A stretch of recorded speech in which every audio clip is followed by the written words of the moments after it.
Hello everyone, welcome to our channel. Today we take you into the heart of the Vatican, where a guard witnessed the final moments of Pope Francis, and his testimony will leave you shivering. Was the Pope's death natural, or was there a dark conspiracy going on? Let's find out. That night, a Vatican guard witnessed Pope Francis take his last breath, and what he revealed will send shivers down your spine. Beneath the dim lights of ancient corridors, where centuries of secrets have been hidden, a horrifying truth lies hidden. Was his death the will of God, or a sinister plot by those in the shadows? This testimony will tear apart the sacred veil, exposing a shocking betrayal.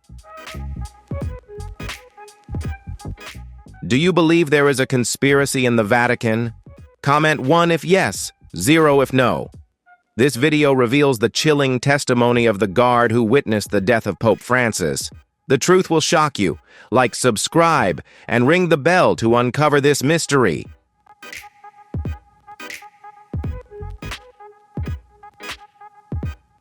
The air in the Vatican that night was thick with a sense of unease. A sense of foreboding seemed to hang over the cobblestone streets, dimly lit by the light of ancient lanterns. The Vatican Guard, a stern figure in traditional uniform, patrolled the outer corridors with practiced vigilance.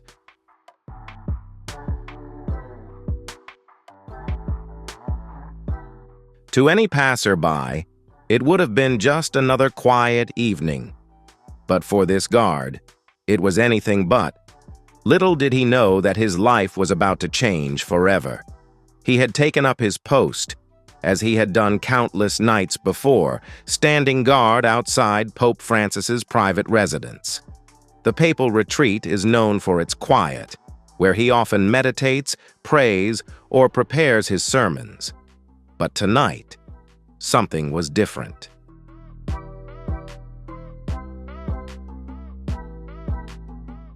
An unnatural silence fell, the kind that seeps into the bones and lingers like a cold mist. Suddenly, soft voices broke the silence. The guard could hear hurried footsteps, followed by the distinctive creak of the heavy wooden door leading to the Pope's chambers. Curious and slightly anxious, he strained to catch any words. There was a heated exchange, the voices sounding like a mixture of anger and urgency. He recognized the clear voice of Pope Francis, calm, composed but tinged with anxiety.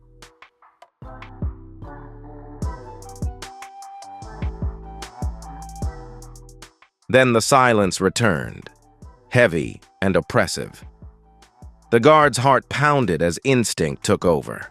He knew he had to stay put, but every fiber of his being screamed for investigation. Who were these visitors? Why was the Pope meeting with them at such a late hour? His mind raced through a series of possibilities, but none of them made sense.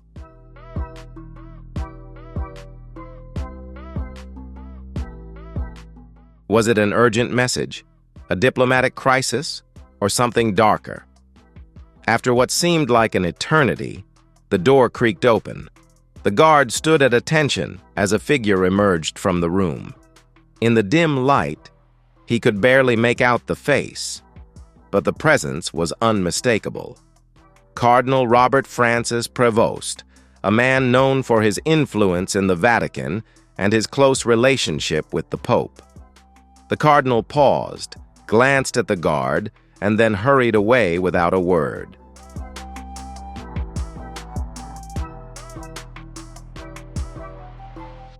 A chill ran down the guard's spine. He couldn't shake the feeling that something was terribly wrong. He knew Cardinal Prevost was one of the most powerful men in the Vatican and had recently been considered a leading candidate to succeed Pope Francis when the time came. But his hasty departure and the strained look on his face left an uneasy impression. The minutes ticked by, each more painful than the last. Then the guard heard it, a faint wheezing sound.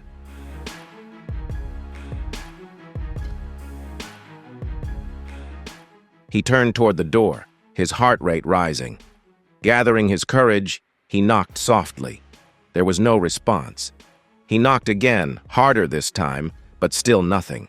Protocol required him to wait for a direct order before entering, but his instincts told him time was running out. Finally, he pushed the door open and entered. What he saw would haunt him for the rest of his life. On the floor next to the desk was Pope Francis. His face was pale, beads of sweat glistening on his forehead. His breathing was shallow, each gasp more desperate than the last.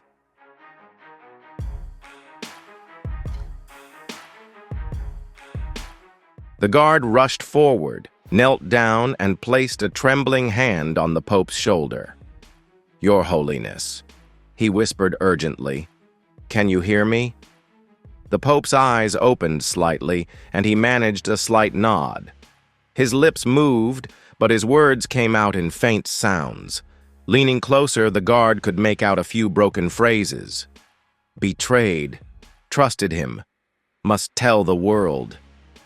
Before he could say more, Pope Francis twitched slightly, his breathing becoming more shallow. The guard quickly reached for his walkie-talkie, his hands shaking as he called for medical assistance.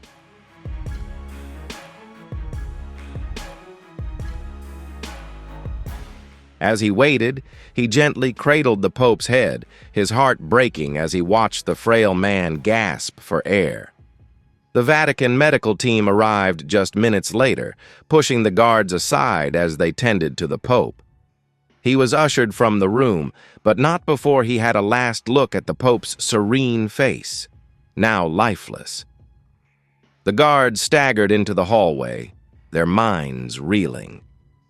He could still hear the Pope's last words, whispered through labored breaths. Betrayed. Trusted him.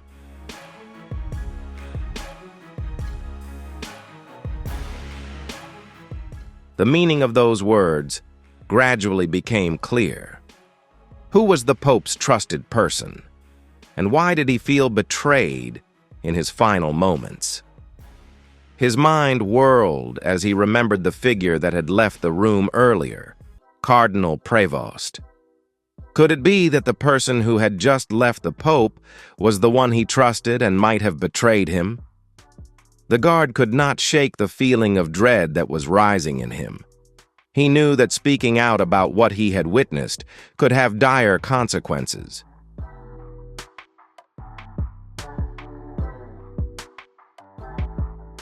The Vatican's complex political network is vast and ruthless. Revealing what he saw could cost him not only his position but his life. But how could he remain silent? Pope Francis trusted someone who apparently led to his death. If the Pope's last words were true, then something sinister was happening within the Vatican's most sacred walls. The guard felt he was at a fateful crossroads. Have you ever felt like the Vatican was hiding something sinister? Comment 2 if you had a hunch, 5 if you didn't. This video will drag you into the shadows of the Holy See, where a guard's testimony about the death of Pope Francis reveals the chilling truth. Like, subscribe, and ring the bell to delve deeper into this shocking secret.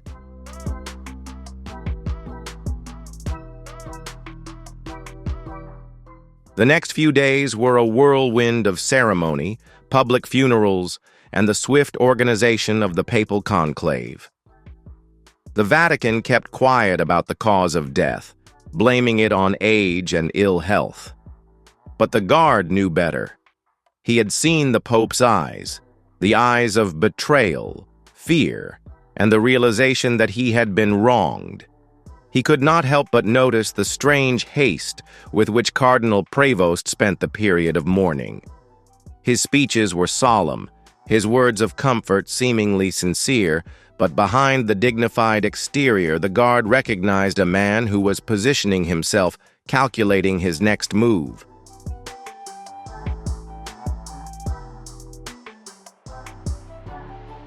The guard felt the weight of the secret pressing down on him. He could not shake the gnawing guilt that gnawed at his conscience, wondering whether speaking the truth would bring justice or only lead to his own downfall. Over the next few days, rumors began to circulate among the lower ranks of the Vatican. Some whispered of a power struggle, others hinted at poisoning or other shady dealings. No one dared to voice their suspicions openly for fear of retribution.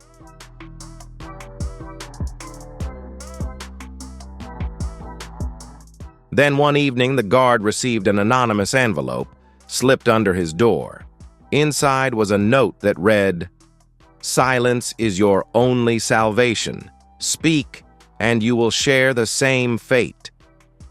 The guard's hands trembled as he read the cryptic message. Someone knew he had witnessed something. The implications were clear. Remain silent or risk permanent silence. He felt trapped, caught between duty to the truth and fear of reprisal.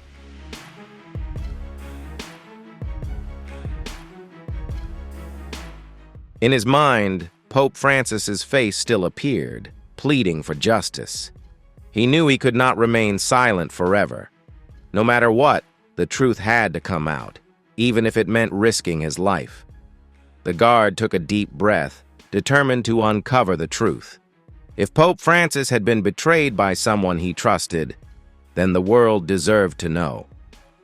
With faith guiding him and courage surging, he prepared to face the dark secrets lurking within the Vatican walls.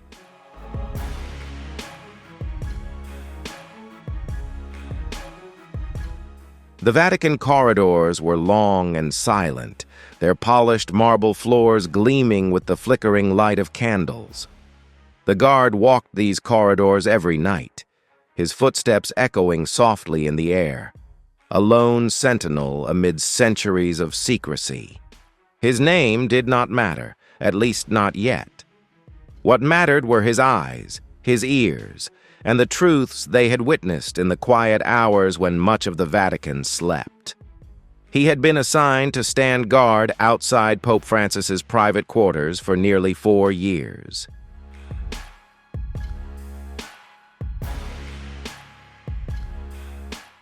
During that time, he saw the Pope at his most vulnerable, weak but resilient, tired but full of purpose.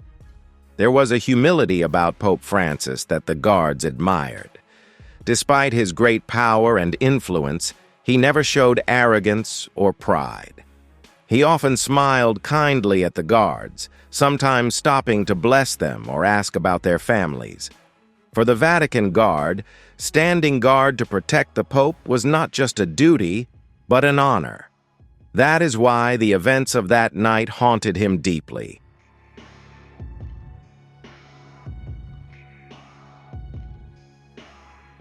The sounds, the whispers, the hurried footsteps, all played in his mind like a never-ending loop, torturing him with unanswered questions. He had followed the procedure, reported to his superiors. But instead of concern, he had received only indifference, a cold and calculating indifference. They said the Pope had died of heart failure, his age and health were the cause, and the case was closed. But for him, it was not over.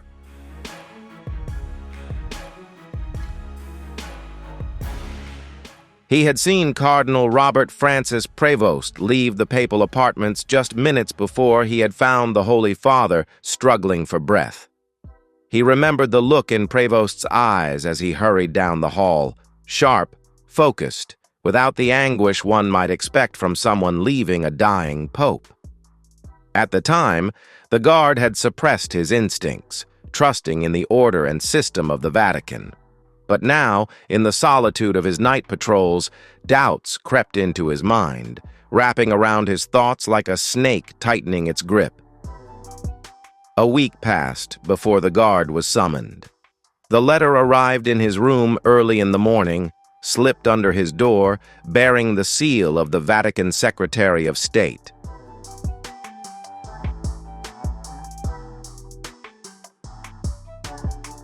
It was an invitation to a private meeting. He arrived on time and the large doors swung open, revealing a room decorated with crimson curtains and gilded icons. Cardinal Prevost stood at the center, flanked by two others whose faces were hidden in shadow. "Come in, my son," Prevost greeted him, his voice smooth and calm. He gestured to a chair across from the table. The guard hesitated but complied, sitting stiffly with his hands clasped in his lap.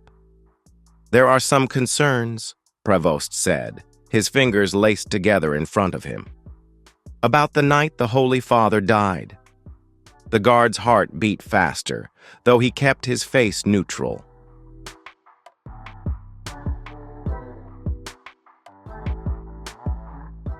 "Concerned, Your Eminence?" "Yes," Prevost continued, unblinking. "You were standing guard outside his room that night, weren't you?" "Yes, Your Eminence," Prevost nodded slowly. "And you saw him in his final moments?" The guard hesitated. He could feel the weight of the other eyes on him, though he couldn't see their faces. "Yes, I did." There was a long pause. Prevost leaned forward, his eyes sharp and unforgiving. "And you spoke to him?" "Yes," the guard answered cautiously. "Briefly."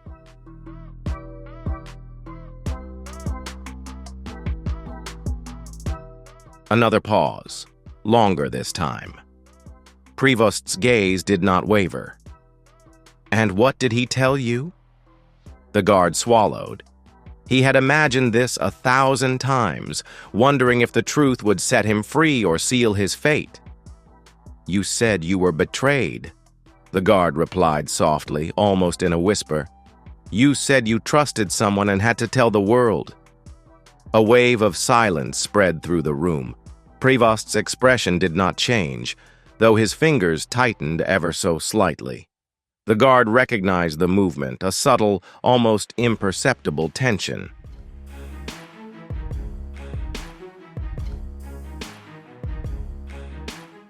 "Betrayal, you say?" Prevost finally replied, his voice calm and composed. "Did he mention anyone?" "No, Your Eminence." Prevost leaned back in his chair, his eyes still locked on the guard. "Interesting." He paused, the air in the room heavy with tension. "And you have not spoken to anyone else about this?"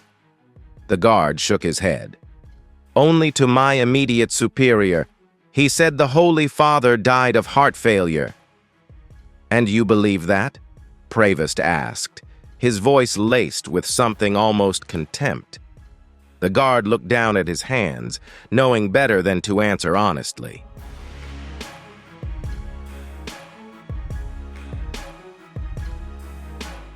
"I believe what I am told, Your Eminence." Prevost's smile was thin and stiff. "Good. That is wise," he said, standing abruptly, signaling the end of the meeting. "You may go." But he added, his eyes narrowing, "Remember, loyalty is rewarded here. Suspicion is not." The guard rose, nodded respectfully, and left the room. But Prevost's gaze lingered on him, like a ghost.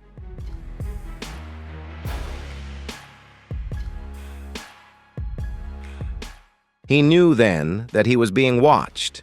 Every move, every conversation, everything.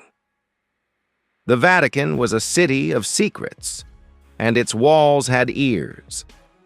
The days passed, each longer than the last. The guards continued their nightly patrols, but now his steps were heavier. He could feel the eyes on him, the whispers that stopped when he entered a room, the sidelong glances from his colleagues. He was a marked man, and he knew it.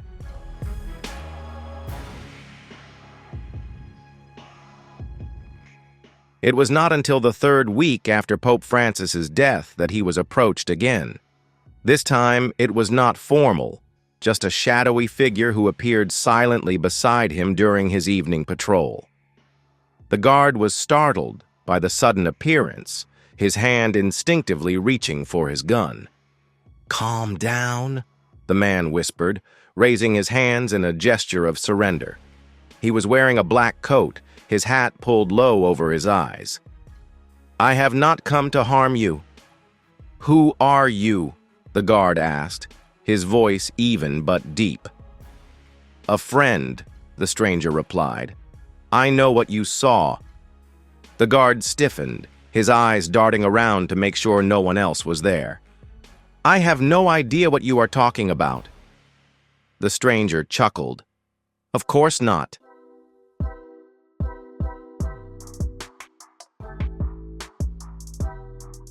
He paused, reached into his coat, and pulled out a small envelope.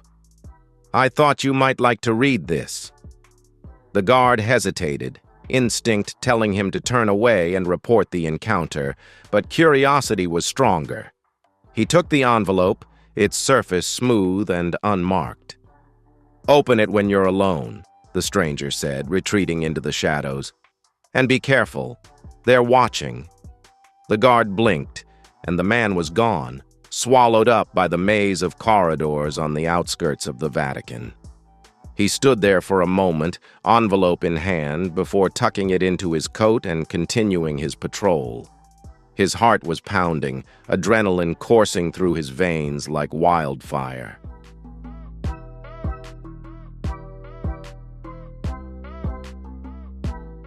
He did not open the envelope until he was in his room, where the door was locked and the curtains drawn. His hands shook as he used the knife to cut open the envelope and unfold the paper inside. Written in neat, careful handwriting were just 4 words: "You are not alone." The guard leaned back, the paper shaking in his hand. He had never felt more isolated in his life. But now, with this cryptic message, a glimmer of hope began to flicker, as fragile as a flame in the darkness. He was no longer alone.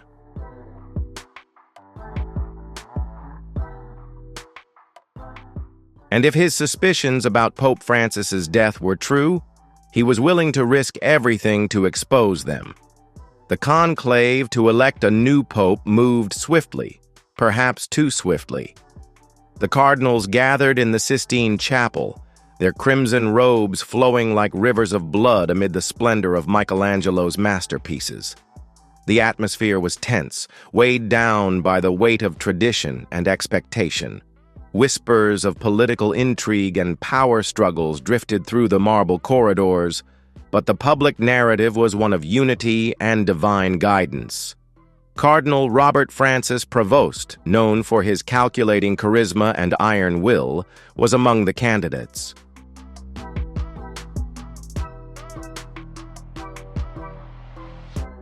His presence was commanding, a towering figure both physically and politically. He had spent decades climbing the ecclesiastical ladder, positioning himself with the precision of a chess master. To many, his elevation to the papacy seemed inevitable. Yet the speed with which it had happened surprised many. In the days leading up to the conclave, Cardinal Prevost had met privately with key figures in the Vatican, people with the power to sway votes and shift loyalties.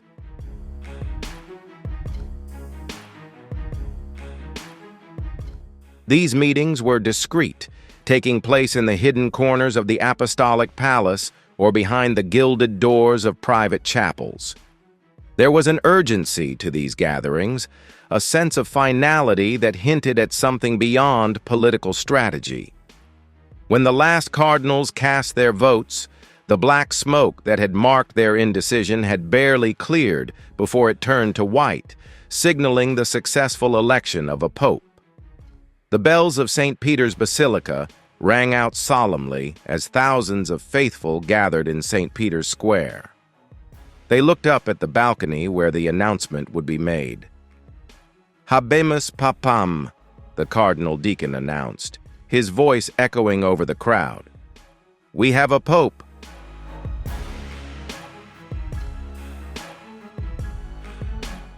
The crowd erupted in applause. Cameras flashed, voices chorused in anticipation of the name. When it was announced, it was almost surreal. Cardinal Robert Francis Prevost, taking the name Pope Leo XIV. The announcement sent shockwaves through the crowd. Pope Leo XIV, a name not heard since the early 1800s, symbolized strength, renewal, and a return to more conservative values. To many, it marked the dawn of a new era, promising a restoration of the true nature of the church. But to those who had heard whispers of betrayal and ambition, it was a sign of something darker. The guard stood in the middle of the crowd that day, their posture rigid as the name was announced.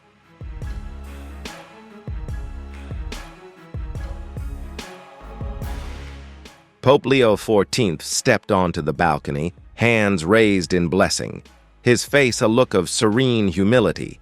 But the guard saw more. He saw the sharpness in those eyes, the calculating gaze just beneath the surface. His heart pounded as he watched the newly installed pope wave to the crowd. His presence was almost ghostly against the majestic backdrop of St. Peter's Basilica. He knew what he had seen: the whispers in the Vatican corridors, the deals in the back rooms, the power struggles behind closed doors.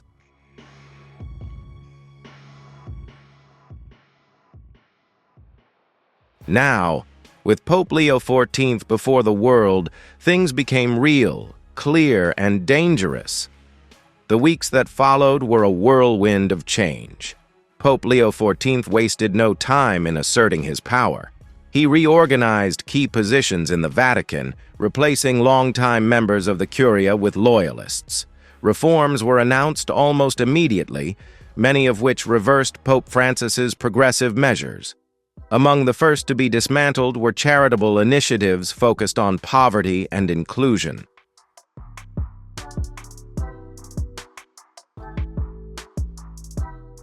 Critics saw these moves as a step backward. But inside the Vatican, dissent was being ruthlessly silenced. The guard watched quietly, his position unchanged, but his perception forever altered. He saw how Pope Leo XIV navigated the corridors of power, his entourage growing larger. Once distant advisors now sat with him in closed-door meetings.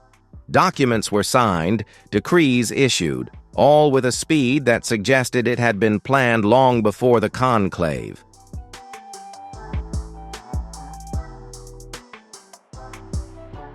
The whispers grew louder. Some of the guard's colleagues spoke in hushed tones of secret meetings, of promises of loyalty in exchange. A few even suggested that the papal conclave had been rigged, perhaps rigged. But the whispers were dangerous, and those who spoke too loudly were often transferred or fired outright. The guard learned to keep quiet, to bury his suspicions under a cloak of protocol and obedience. Late one night on patrol, he was approached again.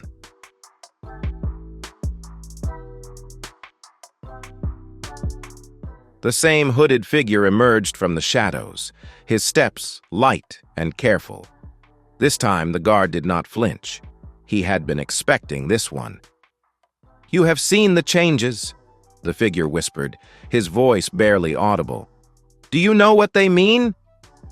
The guard nodded, his eyes scanning the hallway to make sure no one else was there.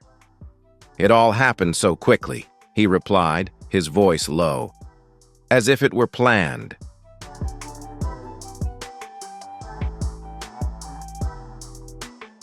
"Because it was planned," the figure replied, sneaking another envelope into the guard's hand. "He didn't get there by accident. He was put there." The guard clenched the envelope, his jaw clenched. "And Pope Francis?" The figure hesitated, then leaned closer. "He's in the way. He needs to be eliminated." The guard's breath caught in his throat. "You said—" The figure interrupted, his voice sharp. "I said what you saw was only part of the truth."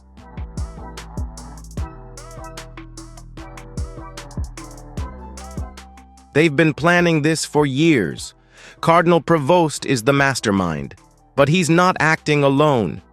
There are forces greater than his at work, forces beyond these walls."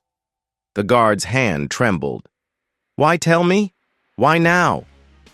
"Because you're a witness," the man replied, "and witnesses are dangerous. You must understand that silence is not safety, it is complicity."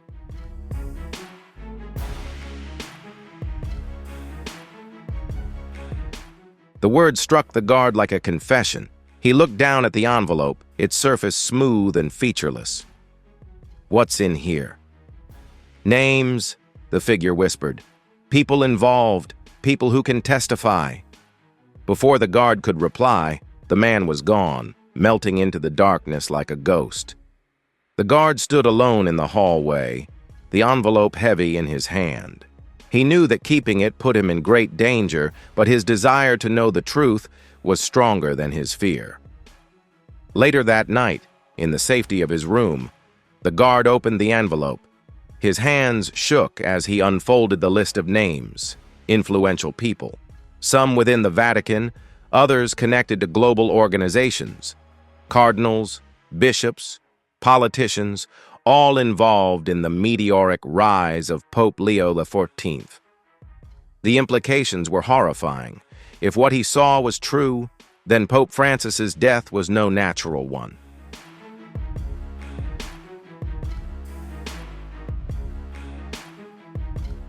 It was a coup, the calculated removal of a man who had become a threat to their plans. His heart pounded as he memorized the names, memorizing them before burning the paper in the small fireplace beside his desk. The flames quickly consumed the paper, the ash rising like whispers into the night. The guard knew his life would never be the same. He was no longer just a sentinel standing watch. He was now a keeper of secrets, bearing the truth that could tear down the Vatican's most sacred masks.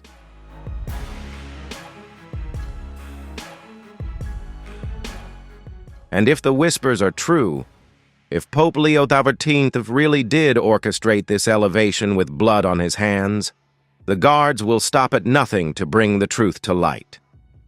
The whispers began long before Pope Francis's death. Secret meetings took place in the shadows, away from the prying eyes of the faithful and the watchful eyes of the Vatican guards. These gatherings were not random.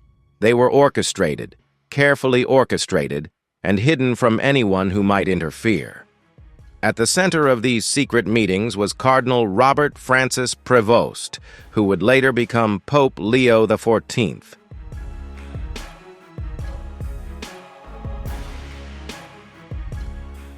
It began subtly, almost imperceptibly.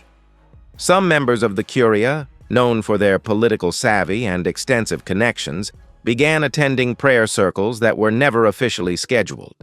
These meetings took place in private rooms, far from the grand halls where church business was conducted.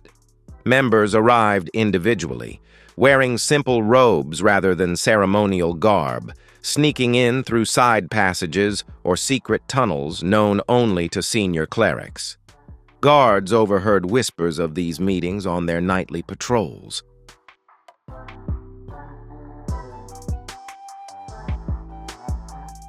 Cardinal Prevost is said to have a magnetic way of speaking, a voice that carries both authority and conviction. He speaks of a reborn church, a return to tradition, and a cleansing of the corruption that has taken root under Pope Francis. To some, his words are a beacon of hope. To others, a declaration of war.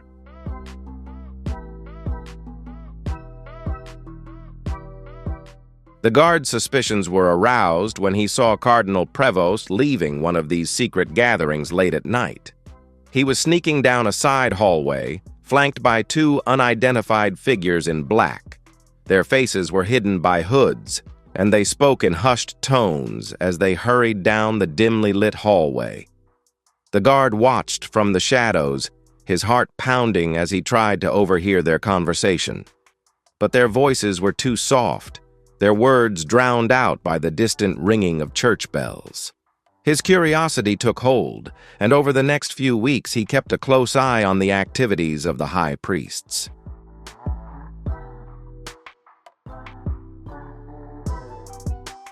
He noticed patterns. Familiar men quietly dropping out of official duties, their absences covered up by fake schedules and surprise prayer meetings. And always, Cardinal Prevost was at the center, his influence spreading like wildfire among those willing to listen. Soon, the guard began to piece together a pattern. These meetings were not just for prayer or reflection. They were strategic. Influential people, bishops, cardinals, even international figures attended these secret gatherings, their names whispered by those who dared to speculate.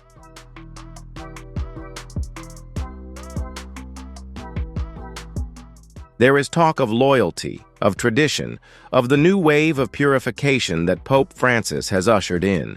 His focus on inclusion, progressive policies, and desire to open up the church have made him a target for those who yearn for a time of rigid control and unquestioned power. The guards keep their distance, watching and listening, but never speaking out about what they see.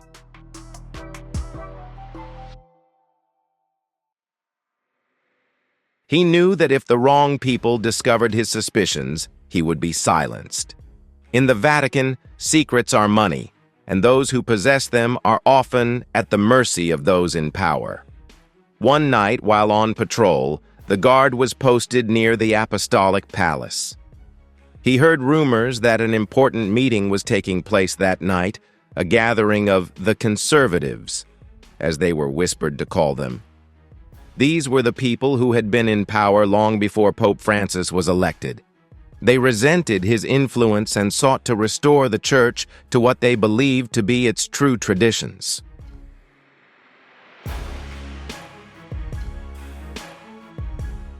The guard positioned himself strategically, finding a dark corner where he could observe without being seen. Time passed.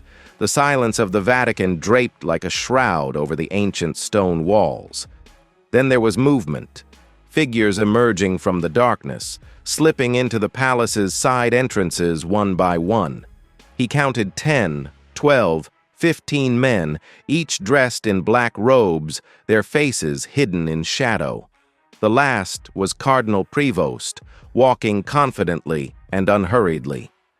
He nodded to the guards stationed at the entrance, and they backed away without question, eyes straight ahead, faces expressionless.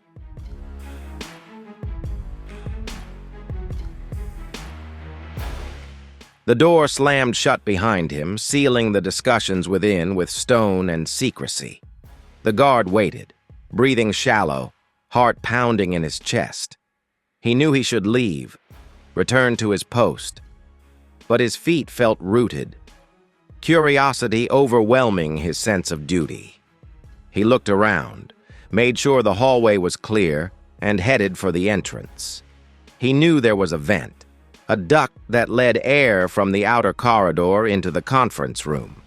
It was a relic of the old architecture, forgotten by many, but known to those who patrolled the winding passageways of the Vatican.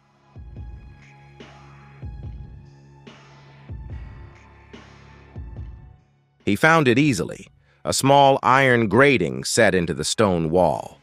He knelt beside it, pressing his ear to the cool metal. At first, there was only the faint hum of distant voices, vague and indistinct. But as the meeting grew more heated, their words became clearer. "We cannot continue this farce any longer," a sharp, authoritative voice said. "The church is losing its power under his leadership. His weakness is our vulnerability."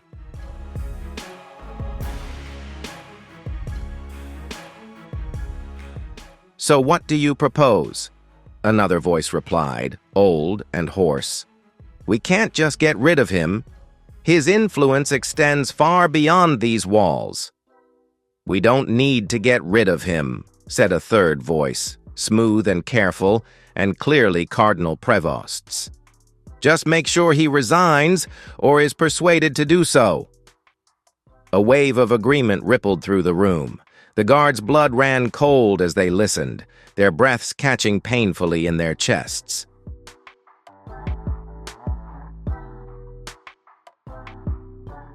They were talking about Pope Francis, discussing his removal as if it were an administrative decision. "The Holy Father has too many supporters," the old voice protested. "If he suddenly resigns, there will be questions. We cannot afford to be exposed to such scrutiny." Cardinal Prevost's reply was chillingly cold. "We do not need him to resign. Accidents happen. Health can fail. If it is God's will that he cannot continue to serve, who would dare question his judgment?"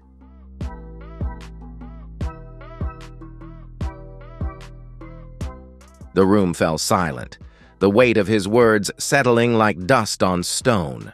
The guards' hands trembled as they clung to the grating, their minds reeling with the implications. Were they planning to assassinate the Pope, staging his death under the guise of divine intervention? "Do we agree?" Prevost's voice broke the silence, firm and uncompromising. Voice after voice murmured agreement. The guards felt a bitter taste rise in their throats as they heard God's men pledge allegiance not to their spiritual leader, but to the one who sought to usurp his position.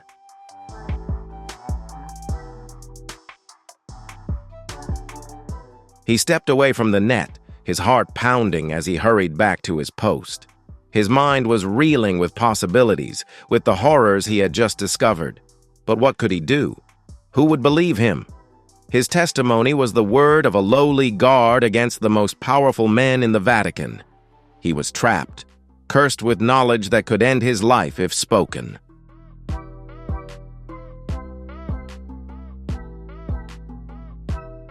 But one thing was certain.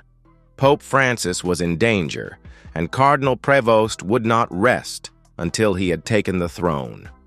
The guard knew that the secret meetings were more than just whispers of political strategy. They were the beginnings of a coup, meticulously planned and close to success. He had a choice: stay silent and live with the burden of complicity, or speak up and risk it all. As the bells of St. Peter's Basilica rang out in the distance, sad and determined, he knew he had made his decision.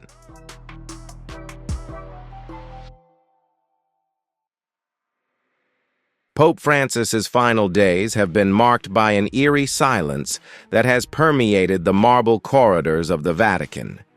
In public, he has remained steadfast, delivering his sermons with his usual gentle conviction and greeting the faithful with that warm smile. But behind the gilded walls of his private residence, the whispers have grown louder.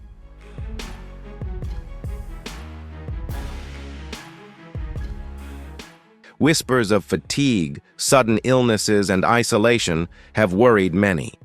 The guards have always watched Pope Francis with quiet admiration. He is different from any pope the Vatican has seen in decades, humble, approachable, a shepherd walking among his flock rather than ruling from above. His policies are groundbreaking, his outreach to marginalized communities unprecedented. But with each advance, he makes powerful enemies, and the guards have begun to notice the shadows stretching around the Holy Father. It starts with the little things: missed meetings, sudden cancellations, and more private moments in his office than usual.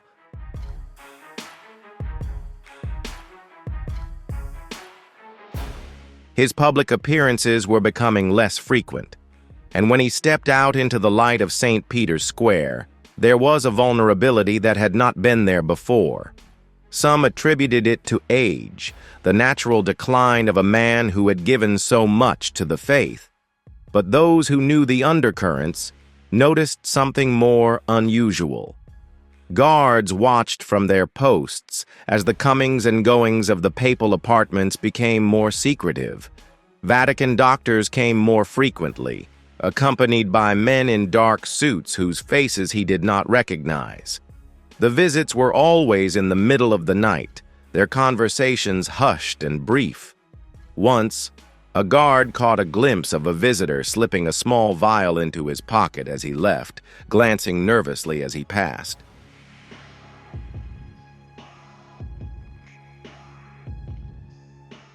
The guard's stomach twisted with unease, but he knew better than to ask. Questions in the Vatican had a way of leading to silence. One night, as rain poured down on the stone walls of the Apostolic Palace, the guard was posted outside Pope Francis's private quarters. The Holy Father had been in hiding for days, his public appearances canceled without explanation. The faithful began to speculate, their prayers growing more desperate. The Vatican's official statement was vague, saying only that he needed rest and reflection, but the guard knew better.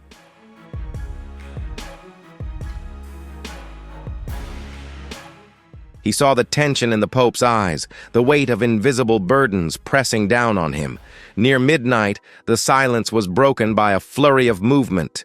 2 Vatican doctors hurried down the hallway, their footsteps sharp and rapid on the marble floor.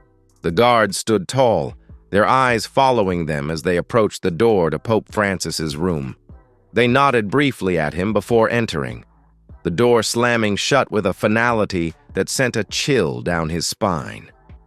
He waited, the minutes stretching out, the silence heavy and oppressive.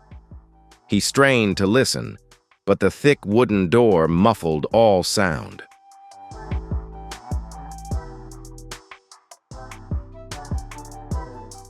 His hand rested on the hilt of his ceremonial sword, the only thing that gave him any sense of control in that moment. Time passed slowly, and the doctors still did not come out.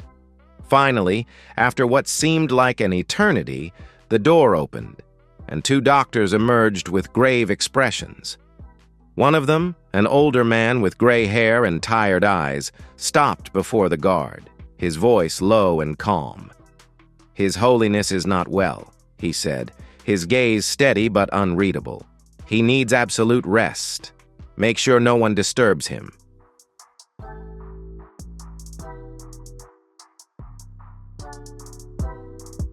The guard nodded, his throat dry as he responded. The doctors left, their footsteps fading into the distance. He was alone again, standing guard over secrets he could not understand.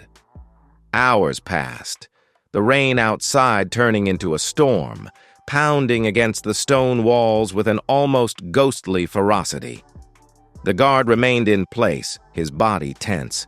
He fought the urge to look inside and confirm that the Pope was indeed resting, as the doctors said.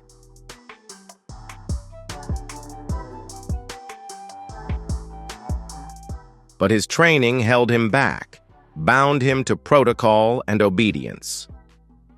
Just before dawn, the door creaked open, and a figure stepped out. The guard stiffened, his hand instinctively reaching for his weapon before he recognized the figure. Cardinal Robert Francis Prevost. Prevost's eyes were in shadow, his expression cold as he met the guards. He paused in the doorway for a moment, as if considering something unsaid before speaking. "His Holiness is resting," Prevost said, his voice smooth and practiced.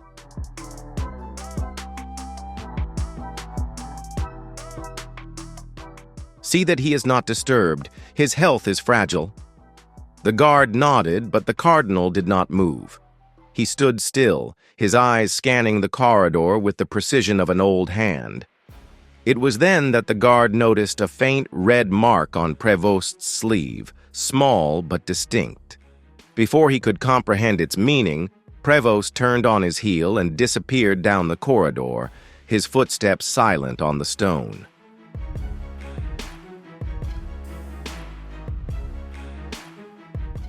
The guard watched, his mind filled with questions he dared not ask.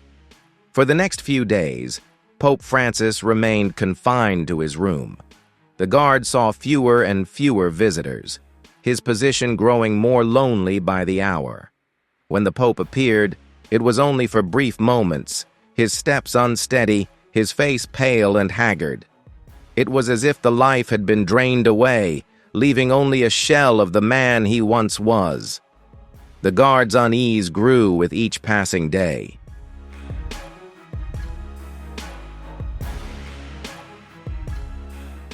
He told no one, trusted no ears about what he had seen. But his instincts told him that something was terribly wrong. He had seen illness, the slow decay of old age, that could consume even the strongest of men. But this was different. sudden, violent, like a flame extinguished unexpectedly. Then, on a colder, heavier evening than usual, the bells of St. Peter's Basilica rang out. The news spread like wildfire. Pope Francis had died in his sleep.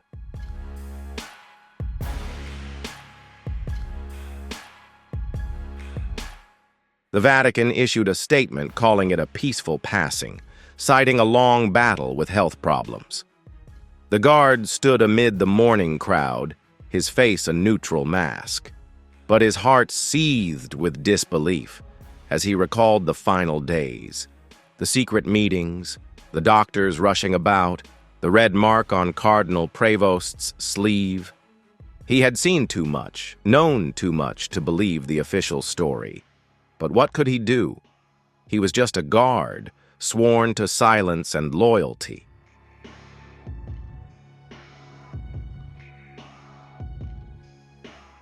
But as funeral preparations began and the papal conclave convened, the guard found himself back in the moment outside Pope Francis's door. He remembered Cardinal Prevost's gaze, the hushed conversations behind closed doors, and the silence that followed. It wasn't grief that filled the air, but something colder, more calculating. The guard knew that Pope Francis had not simply died.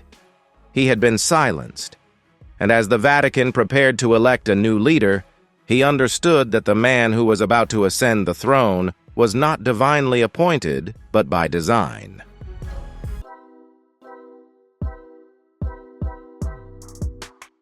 Cardinal Robert Francis Prevost was a man of many faces. To the public, he was a faithful servant of God, charismatic, eloquent, and unwavering in his devotion to the Church. He spoke with a commanding dignity, his words painting a vision of tradition and order. But behind closed doors in the Vatican, whispers told of a different man. An ambitious man whose rise was paved with carefully orchestrated moves and shady alliances. Guards had encountered Cardinal Prevost a few years earlier at a midnight mass in the papal chapel.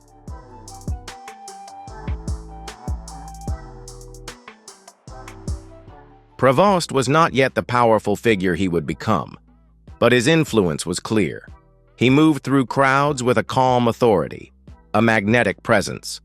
Those around him listened intently, eyes glued to him as if he were the sole source of truth in a world of mystery. He was a man who commanded attention, commanding a room with a well-timed smile or a subtle nod. But it was not until Pope Francis began his campaign of reform that Prevost's ambitions truly emerged. Francis, with his call for transparency, inclusion, and a return to the Church's roots, threatened the conservatives' power base.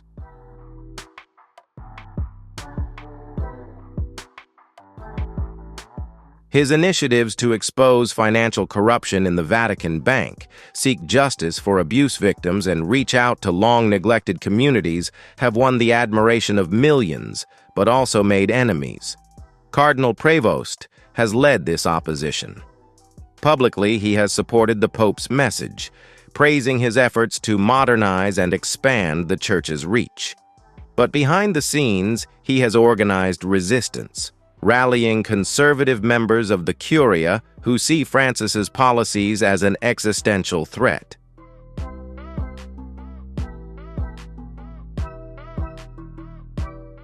To them, the Pope's progressive agenda was a destruction of sacred traditions, eroding the power and influence the Church had maintained for centuries. Guards began to notice a change in Prevost's behavior after a tense session. The Pope had introduced sweeping reforms aimed at increasing transparency in Vatican finances, stripping some senior officials of unfettered control over vast sums of money. Many in the Vatican welcomed the move as an overdue anti-corruption measure.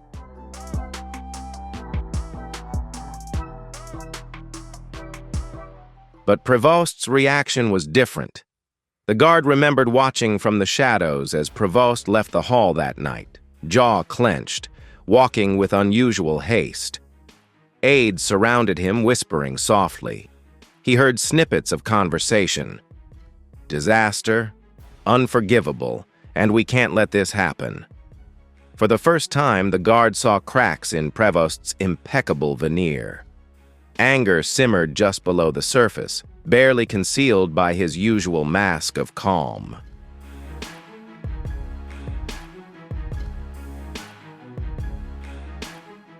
In the following days, the guards noticed a marked increase in the number of closed meetings in Prevost's room. Influential people, bishops, cardinals, even political envoys, were seen arriving at his residence late at night, visits that were not recorded or announced. The guards, ever vigilant, memorized their faces and names.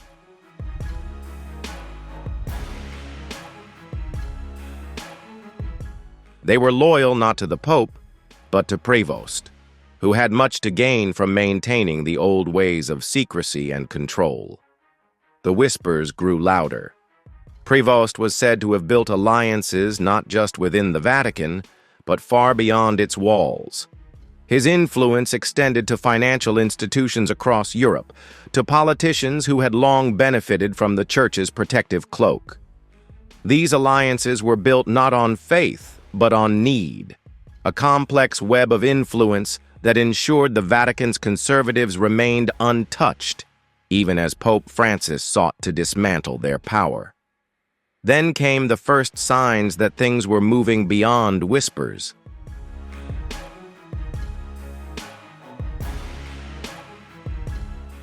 A document leaked anonymously to a small European newspaper outlined secret financial transactions through the Vatican Bank, overseen by several high-ranking officials. The documents allege the embezzlement of church funds, money intended for humanitarian aid being diverted into personal accounts and political campaigns. The scandal rocked the Vatican, prompting Pope Francis to immediately announce a full-scale investigation. Cardinal Prevost's name did not appear in the leaked papers, but the guard knew better.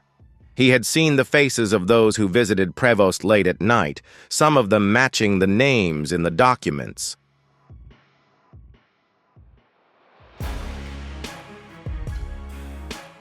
No one in the Vatican knew that Prevost had a hand in financial decisions, his influence reaching into corners that even the Pope could not reach. But despite mounting evidence, the investigation yielded no results. Those who tried to dig deeper were transferred, silenced, or simply disappeared from the Vatican. The guard felt the weight of the secret more than ever. He continued his night patrols, his eyes sharper, his ears more alert to the whispers that drifted through the dark corridors. He watched as Prevost's confidence grew, his meetings more frequent, his influence spreading like a plague.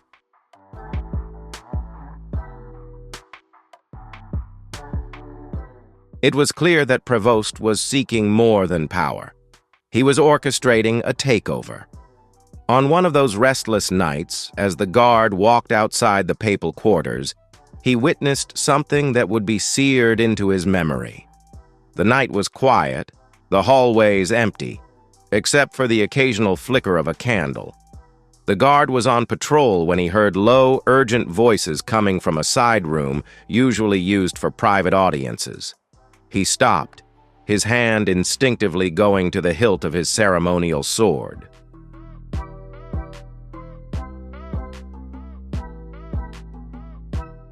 The door was slightly ajar, enough for him to catch snippets of conversation inside. He recognized the voices. Cardinal Prevost, his tone authoritative and calm, and another, softer, more nervous voice, a Vatican doctor. "You know what to do," Prevost said, his voice even. "No mistakes allowed. It must look natural." There was a long, tense silence.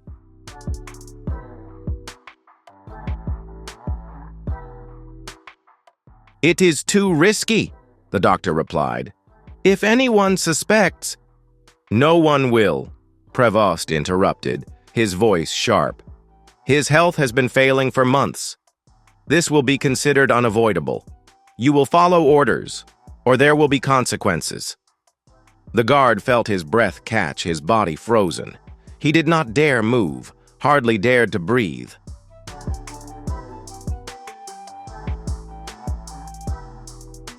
He knew what he was hearing, but the reality seemed unbelievable. A plot against the Holy Father in the heart of the Vatican. The guard strained to hear more, but voices fell to whispers. The conversation faded into hushed whispers. He backed away slowly, his steps silent as he returned to his post. His heart pounded, his mind reeling with the implications.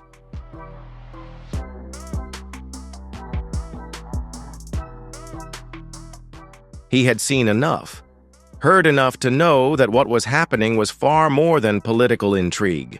It was treason, an orchestrated attempt to remove Pope Francis and pave the way for Prevost. But what could he do? Who could he tell? The Vatican was an independent city-state, its secrets buried deep under layers of tradition and power. The guard knew that if he spoke a word, his life would be in danger.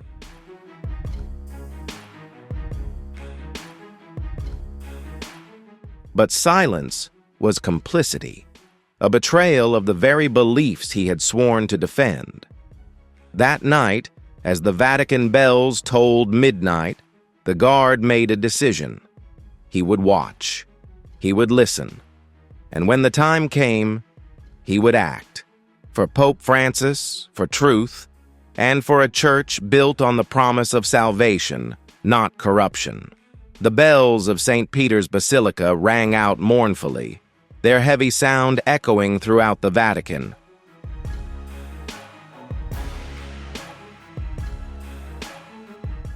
Pilgrims gathered beneath the soaring columns of the basilica. Their faces, somber as black flags, were raised in memory of Pope Francis, whose death was announced just days ago. The Vatican's official statement cited natural causes, a peaceful passing in his sleep, but whispers of something dark still lurk on Rome's street corners.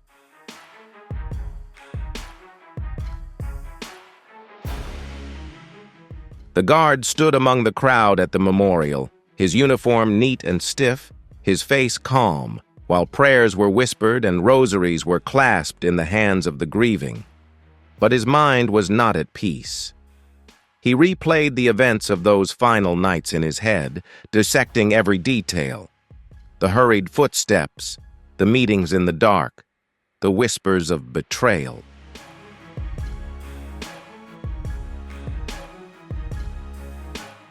Cardinal Prevost's face haunted his thoughts. The look on his face as he left Pope Francis's room seared into his memory. The papal conclave had convened with an urgency that surprised many. Traditionally, choosing a new pope requires careful deliberation, days, even weeks, of prayer and debate. But this time the College of Cardinals moved quickly, as if guided by invisible hands, to bring the Church back under traditional control. Cardinal Prevost, whose influence had grown in the final months of Pope Francis's life, stood out among the candidates.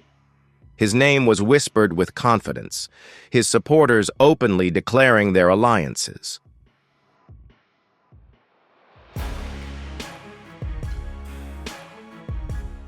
The guards watched from the shadows as the cardinals filed into the Sistine Chapel, their crimson robes flowing like rivers of blood through the corridors.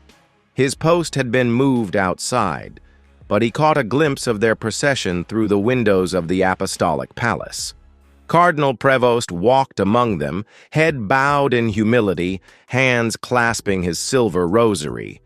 But there was a confidence in his gait, a certainty that belied the solemnity of the occasion.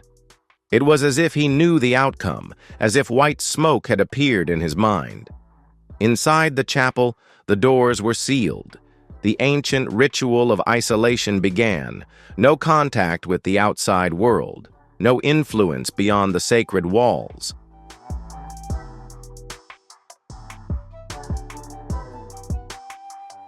But for the guards, The air was heavy with anticipation.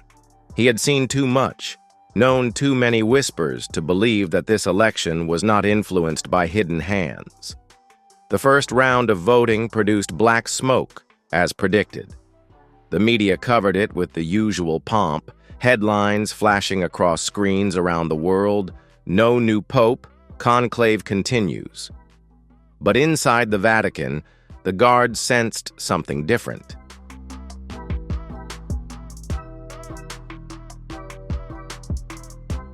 The tension in the corridors, the way some cardinals whispered to each other, glancing over their shoulders with cautious looks, as if they were waiting, anticipating a decision that was already made. The second round of voting was quick, the smoke still black. But by the third round, white smoke was billowing from the Sistine Chapel chimney, thick and clear against the bright sky. A new pope had been elected. The crowd erupted in cheers, cameras flashed, St. Peter's bells rang in jubilation.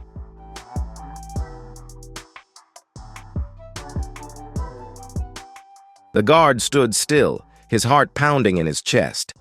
It had all happened so quickly. He knew the process, often drawn out with debate and prayer and uncertainty. But this time, it was almost surgically precise. There was no delay, no hesitation, just white smoke, clear and decisive.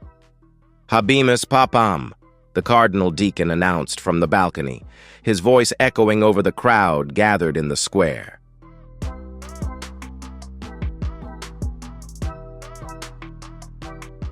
The name was announced, and the guards were struck with shock. Cardinal Robert Francis Prevost, who had taken the name Pope Leo XIV. The crowd roared, people wept, hands raised in praise as Pope Leo XIV stepped onto the balcony, hands raised in blessing.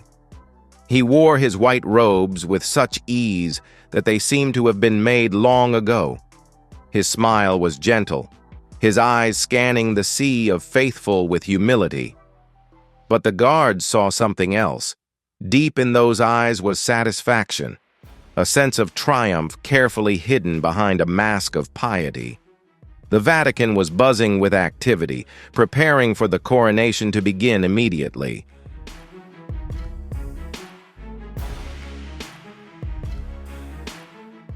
The corridors were filled with aides and clerics, each moving with purpose and urgency. Guardsmen returned to their posts, eyes sharper than ever, watching as the conservatives quickly retook positions of power. Those loyal to Pope Francis were quietly transferred or sent on diplomatic missions. The changes were subtle but clear. A purge was beginning, clearing the way for Leo XIV's new vision. In the early days of his reign, guardsmen saw signs of consolidation of power. Closed-door meetings became more frequent, discussions whispered and coded in language that hinted at long-term planning.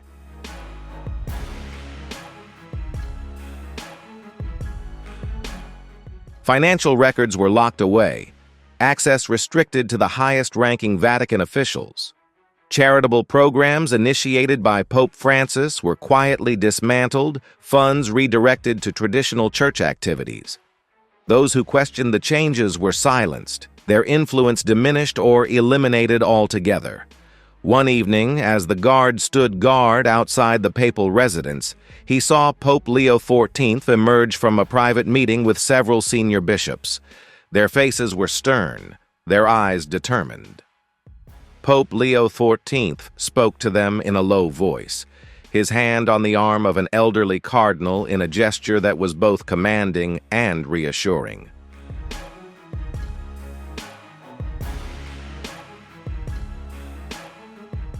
The guard strained his ears and stepped into the dark corner just off the corridor. He caught a fragment of the conversation. "The reforms must be completed by the end of the year," Leo XIV said, his voice firm. "There is no room for dissent. We cannot afford it." The older cardinal nodded solemnly. "The resistance is being dealt with." Something dark flashed in Leo XIV's eyes. "Make sure of it. We will not have another Francis."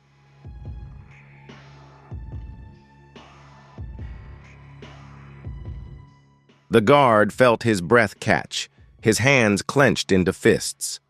It was confirmation, an admission that the changes sweeping through the Vatican had not been spontaneous, but planned, executed with precision and calculation. The accession of Pope Leo XIV was more than an election.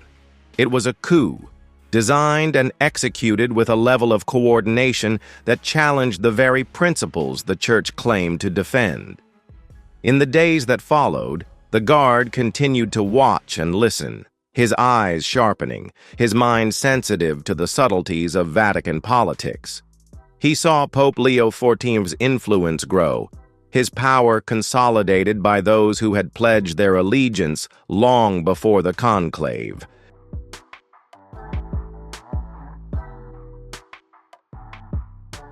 Whispers of betrayal grew louder among the lower clergy, but they spoke in hushed tones, careful not to be overheard. They knew what happened to those who questioned too loudly. The guard's role was more than that of an observer. He became a keeper of secrets, a silent witness to the machinations of power that had transformed the Vatican from a place of faith into a bastion of control.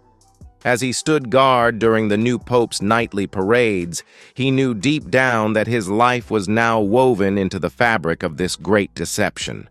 If he spoke, he would be silenced. If he remained silent, the corruption would spread.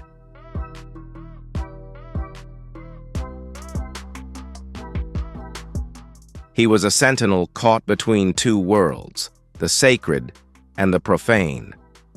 He knew in his heart that the choice he would eventually make would determine not only his fate, but perhaps the future of the Vatican. The first to disappear was Father Angelo. He had always been frank, too frank, some said, about the sudden changes sweeping the Vatican. A natural scholar, Father Angelo had served at the Vatican Secretariat of State for nearly 2 decades. His sharp intellect and unwavering commitment to transparency had earned him both respect and caution from those who worked with him.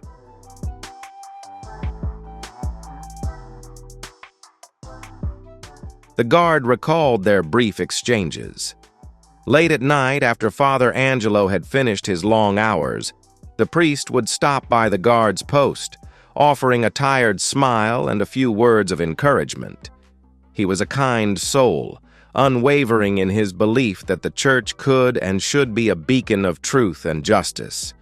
But those ideals made him a target. It began subtly. Father Angelo noticed irregularities, financial records that didn't match, projects that were funded but never came to fruition. During Pope Francis's lifetime, Angelo was one of the leading voices calling for greater transparency in Vatican finances, a move that earned him quiet scorn from some factions in the Curia.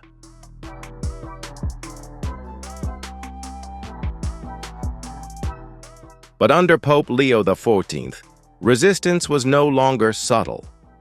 The guard remembered the night Father Angelo had come to see him, his face pale, his eyes tired. It was late, well past the time most people had retired to their rooms. Angelo's hands shook as he slipped a sealed envelope into the guard's hand. "If anything happens to me," he whispered, barely audible, "give this to the Swiss guard. Tell them to take it straight to Colonel Reinhardt and no one else." The guard looked down at the envelope, his fingers running over the wax seal of Angelo's personal crest.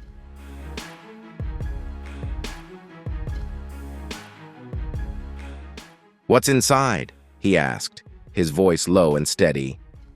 "Proof," Angelo replied, his eyes darting nervously down the hallway. "Proof of what they've done, what they intend to do." The guard's heart quickened. "Who are they?" Angelo's eyes darkened, his voice dropping to a whisper. "Prevost and his inner circle. They're consolidating power. They want not just the Vatican, but control of the faith, of money, of influence. They're building something dangerous." Before the guard could reply, Angelo straightened, his expression hard. "You didn't see me tonight," he said firmly, "and you don't have it." He nodded toward the envelope, his eyes full of warning. Without another word, he disappeared down the dark hallway, his footsteps muffled on the thick stone floor. 3 days later, Father Angelo disappeared.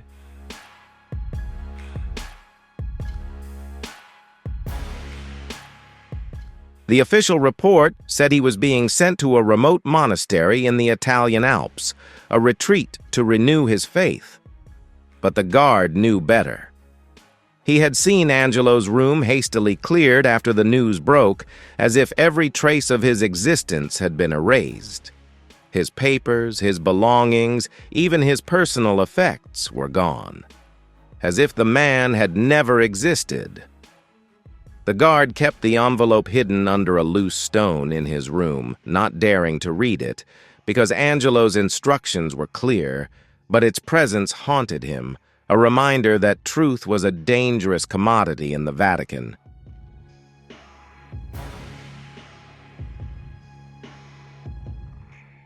Father Angelo was not the last. Over the next few weeks, others quietly disappeared. A bishop who had questioned the reallocation of church funds was abruptly transferred to a mission in rural Africa, far from Vatican politics. A secretary who had expressed concerns about the new direction of the papacy was fired for ethical violations. Her reputation was tarnished overnight. Whispers of bribery, blackmail, and coercion began to circulate among lower-level Vatican officials, though no one dared to speak of them openly.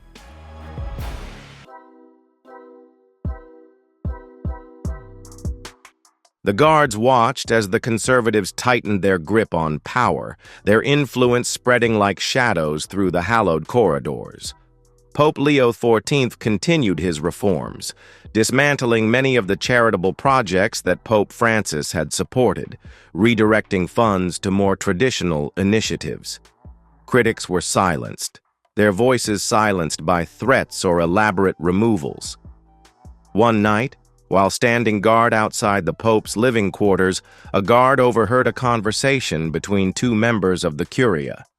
They spoke in hushed tones, the sound filtering through the heavy wooden doors of the council chamber. "They've eliminated everyone who could oppose him," one whispered, his voice dripping with disbelief.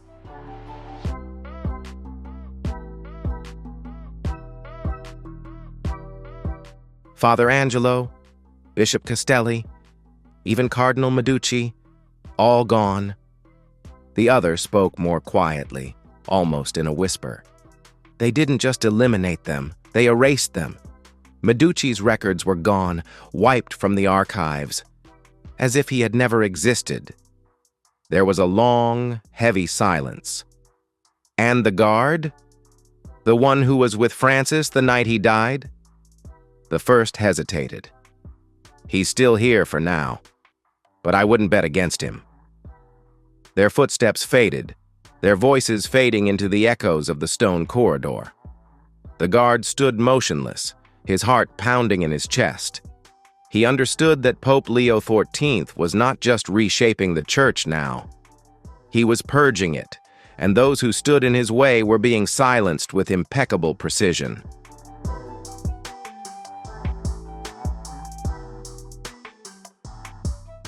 The guard knew it was only a matter of time before suspicion turned to him. He had been there that night, had seen Prevost leave Pope Francis's room, his hands soiled with secrets that would never be told. Now, with Father Angelo gone and his envelope hidden, the weight of those secrets weighed on the guard like a stone cross. Every night, as he patrolled the halls of the sacred, he saw the empty spaces where men of conscience once stood. Their absence was deafening, a void that spoke of power consolidated, truth buried beneath layers of corruption.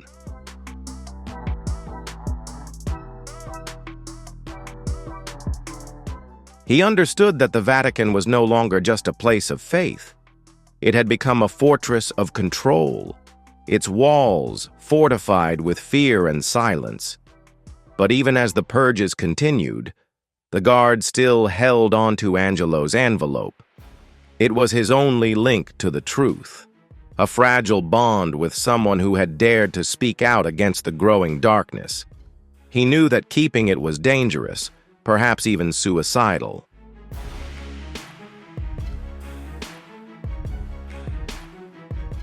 But he couldn't bring himself to break it. It was a promise, an oath he had made to Angelo, that he wouldn't let the truth die with him. The Vatican had become a place where whispers could get you killed, where loyalty was measured by silence and obedience. But the guard was no longer silent or obedient. He had seen too much, known too much. And now, as the Vatican walls seemed to close in tighter with each passing day, he knew he had to make a choice.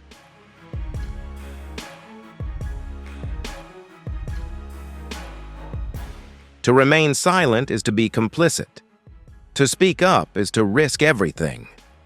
And as the darkness around him deepens, the guard knows his time is running out. He feels eyes on him, footsteps silent in the hallways. Every night on his patrol, he carries the weight of the envelope, a reminder that the truth is still out there, waiting to be revealed. He knows that his day of action will soon come, and when it does, he will face the consequences of defying Vatican power.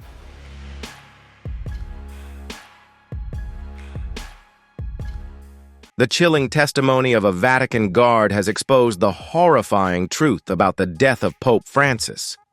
But what else is the Holy See hiding in the shadows? Who is really behind this conspiracy? Share your thoughts in the comments, like, subscribe to the channel, and turn on the bell so you don't miss the next mysteries. See you again in the journey to discover the truth.